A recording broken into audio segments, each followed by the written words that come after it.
اعوذ باللہ من الشیطان الرجیم بسم اللہ الرحمن الرحیم رب اشرح لی صدری ویسر لی امری واحلل عقدۃ من لسانی یفقہوا قولی۔ ایک در چھوڑ کے ہم ہو گئے لاکھوں کے غلام، ہم نے آزادی اور فی کا نہ سوچا انجام۔ اسی غیروں کے غلامی سے نجات دلانے میں اس آیت کے آخر میں حق تعالیٰ نے ارشاد فرمایا فَلَا تَجْعَلُوا لِلَّهِ أَنْدَادًا وَأَنْتُمْ تَعْلَمُونَ، اب تم مت ٹھہراؤ اللہ کے مقابل اور تم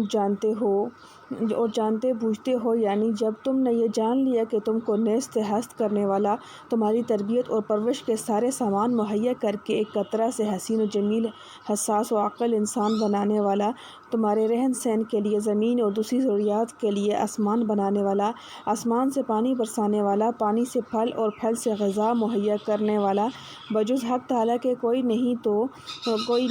عبادت و بندگی کا مستحق دوسرا کون ہو سکتا ہے کہ اس کو خدا کا مقابل یا سہیم و شریک ٹھہرایا جائے۔ اگر ذرا بھی غور کیا جائے تو اس جہاں میں اس سے بڑھ کر کوئی ظلم اور بیوقوفی و بے عقلی نہیں ہو سکتی کہ خدا تعالیٰ کو چھوڑ کر مخلوق سے دل لگایا جائے اور اس پر بھروسہ کیا جائے۔ خلاصہ یہ کہ ان دونوں آیتوں میں اس چیز کی دعوت دی گئی ہے کہ جو تمام آسمانی کتابوں کے اور تمام انبیاء کے بھیجنے کا اصل مقصد ہے، یعنی صرف ایک خدا کی عبادت و بندگی جس کا نام توحید ہے، اور یہ وہ انقلابی نظریہ ہے جو انسان کے تمام اعمال و احوال و اخلاق و معاشرت پر گہرا اثر رکھتا ہے، کیونکہ جو شخص یہ یقین کرے کہ تمام عالم کا خالق و مالک اور تمام نظام عالم میں متصرف اور تمام چیزوں پر قادر صرف ایک ذات ہے، بغیر اس کی مشیت اور ارادے کے نہ کوئی ذرہ حرکت کر سکتا ہے، نہ کوئی کسی کو نفع یا نقصان پہنچا سکتا ہے، تو اس کی پوری توجہ ہر مصیبت اور راحت اور ہر تنگی و فراخی میں صرف ایک ذات کی طرف ہو جائے گی اور اس کو وہ بصیرت حاصل ہو جائے گی جس کے ذریعہ وہ اسباب ظاہرہ کی حقیقت کو پہچان لے گا کہ یہ سلسلہ اسباب در حقیقت ایک پردہ ہے جس کے پیچھے وسعت قدرت کار فرما ہے۔ برق اور بھاپ کے پوجنے والے دانان یورپ اگرچہ اس حقیقت کو سمجھ لیں تو انہیں معلوم ہو جائے گا کہ برق اور بھاپ سے آگے بھی کوئی حقیقت ہے، اور حقیقی پاور اگر طاقت نہ برق میں ہے اور نہ بھاپ میں، بلکہ سب طاقتوں اور قوتوں کا سرچشمہ اسی ذات حق تعالیٰ کے ہاتھ میں ہے جس نے یہ برق اور بھاپ پیدا کیے۔ اس کو سمجھنے کے لیے بصیرت چاہیے، اور جس نے اس حقیقت کو نہیں سمجھا وہ دنیا میں کتنا ہی دانشمند و فلاسفر کہلاتا ہو، مگر اس کی مثال اس دیہاتی بیوقوف کی سی ہے جو کسی ریلوے اسٹیشن پر پہنچا اور دیکھا کہ گارڈ کے ہاتھ میں دو جھنڈیاں سرخ اور سبز ہیں، سبز کے دکھلانے سے ریل چلنے لگتی ہے اور سرخ جھنڈی دکھلانے سے ریل تھم جاتی ہے۔ یہ دیکھ کر وہ ان جھنڈیوں کو ڈنڈوت کرنے لگے کہ یہ سمجھے کہ یہ جھنڈیاں ہی طاقت کی مالک ہیں کہ اتنی بڑی تیز رفتار پہاڑ کی طرح بوجھل گاڑی کو چلانا اور روکنا ان کا کام ہے۔ جس طرح دنیا اس دیہاتی پر ہنستی ہے، اس جاہل کو یہ خبر نہیں کہ جھنڈیاں محض علامت ہیں اور کام در حقیقت ڈرائیور کا ہے کہ وہ ریل کو چلاتا ہے اور روکتا ہے، بلکہ اس کا بھی نہیں، مشین کے کل پرزوں کا ہے۔ اور جس نے ذرا نگاہ کو اور گہرا کر لیا تو اسے یہ نظر آ جاتا ہے کہ در حقیقت اس کا چلانا نہ ڈرائیور کا کام ہے نہ انجن کے کل پرزوں کا، بلکہ اصل طاقت اس اسٹیم کی ہے جو انجن کے اندر پیدا ہو رہی ہے۔ اسی طرح ایک موحد انسان ان سب عقل مندوں پر ہنستا ہے کہ در حقیقت کو تم نے بھی نہیں پایا، فکر و نظر کی منزل ابھی اور آگے ہے، ذرا نگاہ کو تیز کرو اور غور سے کام لو تو معلوم ہوگا کہ اسٹیم اور آگ و پانی بھی کچھ نہیں، طاقت و قوت صرف اسی ذات کی ہے جس نے آگ اور پانی پیدا کیے ہیں، اور اس کی مشیت و امر کے ماتحت یہ سب چیزیں اپنی ڈیوٹی ادا کر رہی ہیں۔ کسی کا عمل اس کی نجات اور جنت کا یقینی سبب نہیں۔ لعلکم تتقون، اس جملہ میں لفظ لعل استعمال فرمایا ہے جو رجا یعنی امید کے معنی میں آتا ہے۔ ایسے مواقع پر بولا جاتا ہے جہاں کسی فعل کا وقوع یقینی نہ ہو۔ حکم ایمان و توحید کے نتیجے میں نجات اور جنت کا حصول وعدہ الہیہ کے مطابق یقینی ہے، مگر اس یقینی شے کو امید و رجا کے عنوان سے بیان کرنے میں حکمت یہ بتلانا ہے کہ انسان کا کوئی عمل اپنی ذات میں نجات و جنت کی قیمت نہیں بن سکتا، بلکہ فضل خداوندی اس کا اصل سبب ہے۔ ایمان و عمل کی توفیق ہونا اس فضل خداوندی کی علامت ہے، علت نہیں۔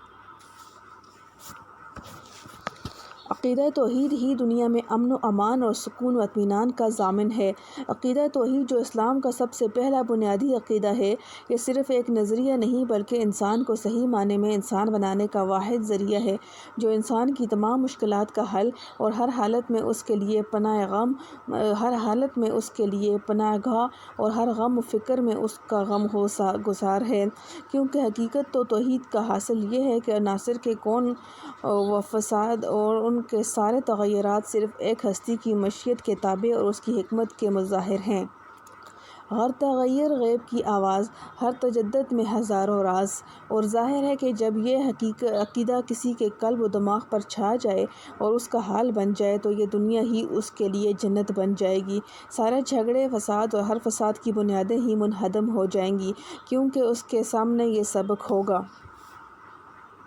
اس عقیدہ کا مالک ساری دنیا سے بے نیاز و ہر خوف و خطرے سے بالا تر زندگی گزارتا ہے۔ اس کا حال یہ ہوتا ہے۔ کلمہ لا الہ الا اللہ جو کلمہ توحید کہلاتا ہے، اس کا یہی مفہوم ہے، مگر یہ ظاہر ہے کہ توحید کا محض زبانی اقرار اس کے لیے کافی نہیں، بلکہ سچے دل سے اس کا یقین اور یقین کے ساتھ استحضار ضروری ہے، کیونکہ توحید خدا واحد دیدن بود نہ واحد گفتن۔ کلمہ لا الہ الا اللہ کے پڑھنے والے تو آج دنیا میں کروڑوں ہیں، اور اتنے ہیں کہ کسی زمانے میں اتنے نہیں ہوئے، لیکن عام طور پر یہ صرف زبانی جمع خرچ ہے۔ توحید کا رنگ ان میں رچا نہیں، ورنہ ان کا بھی وہی حال ہوتا جو پہلے بزرگوں کا تھا۔ نہ کوئی بڑی سے بڑی قوت و طاقت ان کو مرعوب کر سکتی، اور نہ کسی قوم کی عددی اکثریت ان پر پر اثر ہو سکتی تھی، نہ کوئی بڑی سی بڑی دولت و سلطنت ان کے قلوب کے خلاف حق اپنے طرف جھکا سکتی تھی۔ ایک پیغمبر کھڑا ہو کر ساری دنیا کو للکار کر کہہ دیتا ہے کہ تم میرا کچھ نہیں بگاڑ سکتے، کیدونی فلا تنظرون۔ انبیاء کے بعد صحابہ و تابعین جو تھوڑی سی مدت میں دنیا پر چھا گئے، ان کی طاقت و قوت اسی حقیقی توحید میں مضمر تھی۔ اللہ تعالی ہمیں اور سب مسلمانوں کو یہ دولت نصیب فرمائے۔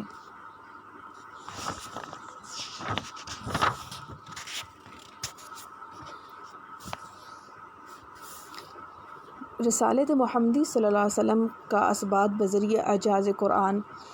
وَإِن كُنتُمْ فِي رَيْبٍ مِّمَّا نَزَّلْنَا عَلَىٰ عَبْدِنَا، اور اگر تم شک میں ہو اس کلام میں جو اتارا ہم نے اپنے بندے پر، فَأْتُوا بِسُورَةٍ مِّن مِّثْلِهِ، تو لے آؤ ایک سورت اس جیسی، وَادْعُوا شُهَدَاءَكُمْ، اور بلاؤ اس کو جو تمہارے مددگار ہوں، مِن دُونِ اللہِ، اللہ کے سوا، إِن كُنتُمْ صَادِقِينَ، اگر تم سچے ہو۔ فَإِن لَّمْ تَفْعَلُوا، پھر اگر ایسا نہ کر سکو، وَلَن تَفْعَلُوا، اور ہرگز نہ کر سکو گے، فَاتَّقُوا النَّارَ الَّتِي،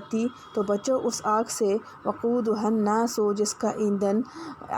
کا ایندھن آدمی والحجارۃ، اور پتھر ہیں، اعدت للکافرین، تیار کی ہوئی ہے کافروں کے واسطے۔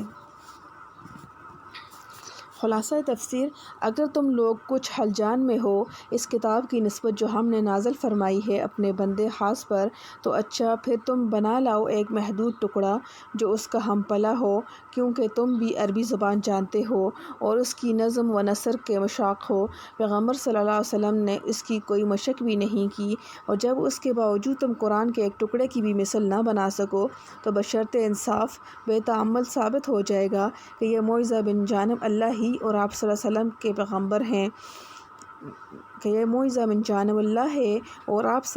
اللہ کے پیغمبر ہیں، اور بلا لو اپنی حمایتیوں کو جو خدا سے الگ الگ تجویز کر رکھے ہیں اگر تم سچے ہو۔ پھر اگر تم یہ کام نہ کر سکو اور قیامت تک بھی نہ کر سکو گے تو پھر ذرا بچتے رہیو دوزخ سے، جس کا ایندھن آدمی اور پتھر ہیں، تیار رکھی ہوئی ہے کافروں کے واسطے۔ الحمدللہ حمدا کثیرا طیبا مبارکا فیہ کما یحب ربنا ویرضی۔ استغفر اللہ، لا حول ولا قوة الا باللہ۔